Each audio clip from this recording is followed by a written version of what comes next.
So, are you feeling any bloating? Are you feeling any heartburn, any discomfort after eating food? Are you feeling fuller than you should? Are you beginning to react to foods that you've never normally reacted to? At the same time, are you feeling a bit more fatigued? Is your head feeling a bit fuzzy? Patients always ask me what I think is the root cause for most illnesses or disease. And you know what I always reply? It's the gut. The gut is not just a system designed to help us break down, absorb and assimilate foods. It is a command center for so many other vital systems in our body. It controls the immune system. It helps our brain and our nervous system. It is the seat of, yes, the digestive system, but also it helps with hormone production as well.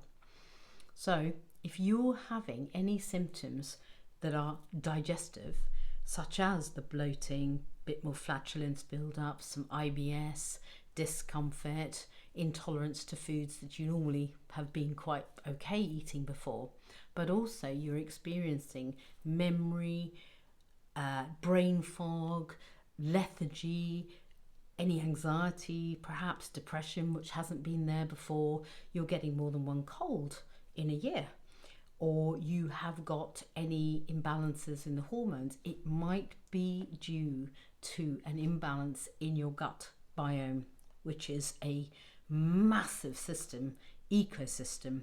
Literally, the definition of biome means an ecosystem that is a bit like a busy city where trillions of bacteria, virus, microbes, fungi are growing in this environment, each with their own individual speciality jobs in balancing out our body function. So it acts like an ecosystem. It's a bit like a city. Each one of those areas has got their independent jobs, but they all come together to work together for the smooth running of that city, to produce an environment basically that people can thrive in. And it's exactly the same with that biome, that culture that grows in the whole of our gastrointestinal tract. It's really interesting as well because it starts to develop literally when we are still in utero, when we are but 3 to 6 months old. This whole bacteria is starting to cultivate. So of course what our mother eats, influences massively our biome development, if she's having any medication while we are in utero. But of course when we are born, we are immediately introduced to a lot of artificial preservatives in the world, in the foods that we eat, too many processed foods, too many sugary foods. And so all of these things and others contribute to this biome, this good healthy biome, suddenly being overgrown by the bad guys, because of course there's bad bacteria as well as good bacteria. I think the best way to think about it really is like the soil in our gardens when we're tending to our plants. The actual quality of the soil really depends on all those micronutrients in the soil. And if we don't tend to it, if we just let it get on with itself, weeds are very, very quickly going to start to grow in that environment. And it's exactly the same in our massive, huge 15 feet long of gastrointestinal tract. There are these microbiome everywhere.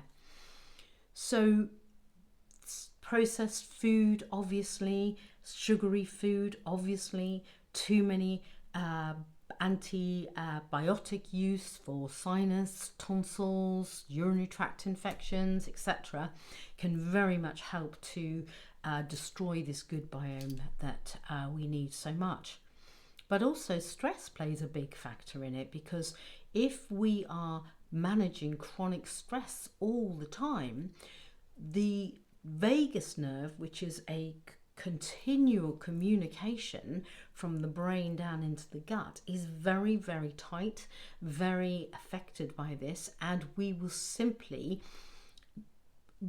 almost destroy the bacteria by the tension that we will be continuously holding in our nervous system, our central nervous system. So Very important factor as well as the externals coming in that through our food and through our environment, fertilizers, pesticides, chlorine, and fluoride as well. Very, very not good at basically cultivating our bacteria. So obviously attention to diet is one way that we can really counteract this. We can cut out sugary foods, we can cut out processed foods, we can really try and cook from scratch. We need to increase the fibre in our diets because the good bacteria thrive on good fibre. And by that, I do not mean all bran or wheat flakes, because that is very, very abrasive for our gastrointestinal tracts.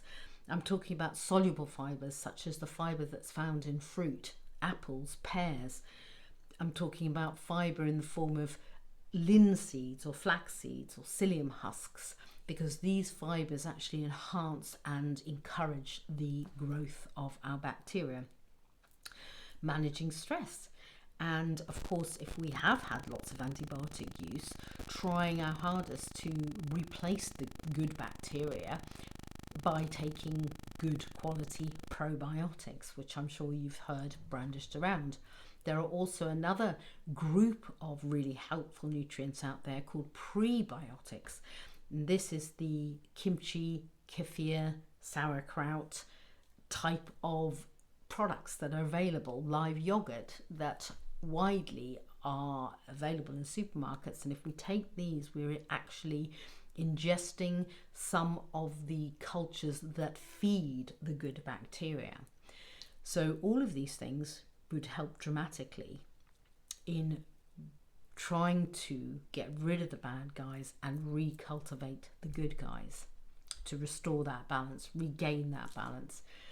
And if that's all done successfully, then of course what we should then notice is less digestive symptoms. You know, if you've been having a little bit of heartburn, all of a sudden that should go. That bloating, that fermentation should definitely improve.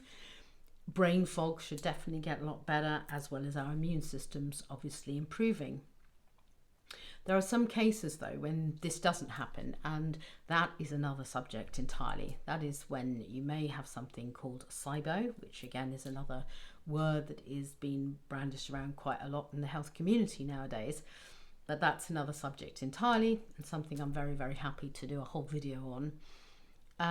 So send me your comments, send me your questions. If you've got any questions about that, just pop it in the comments box. I will try and answer these personally, because I'm thinking it's a very easy thing to be able to get on top of, but it's only if you really know what you're doing. So I hope that's helpful. I hope that's super helpful. Easy things that perhaps we can do of our own accord through our diet, lifestyle choices, and some very simple probiotics and other things like that. So until next time, I hope you have a happy and healthy life. Bye for now.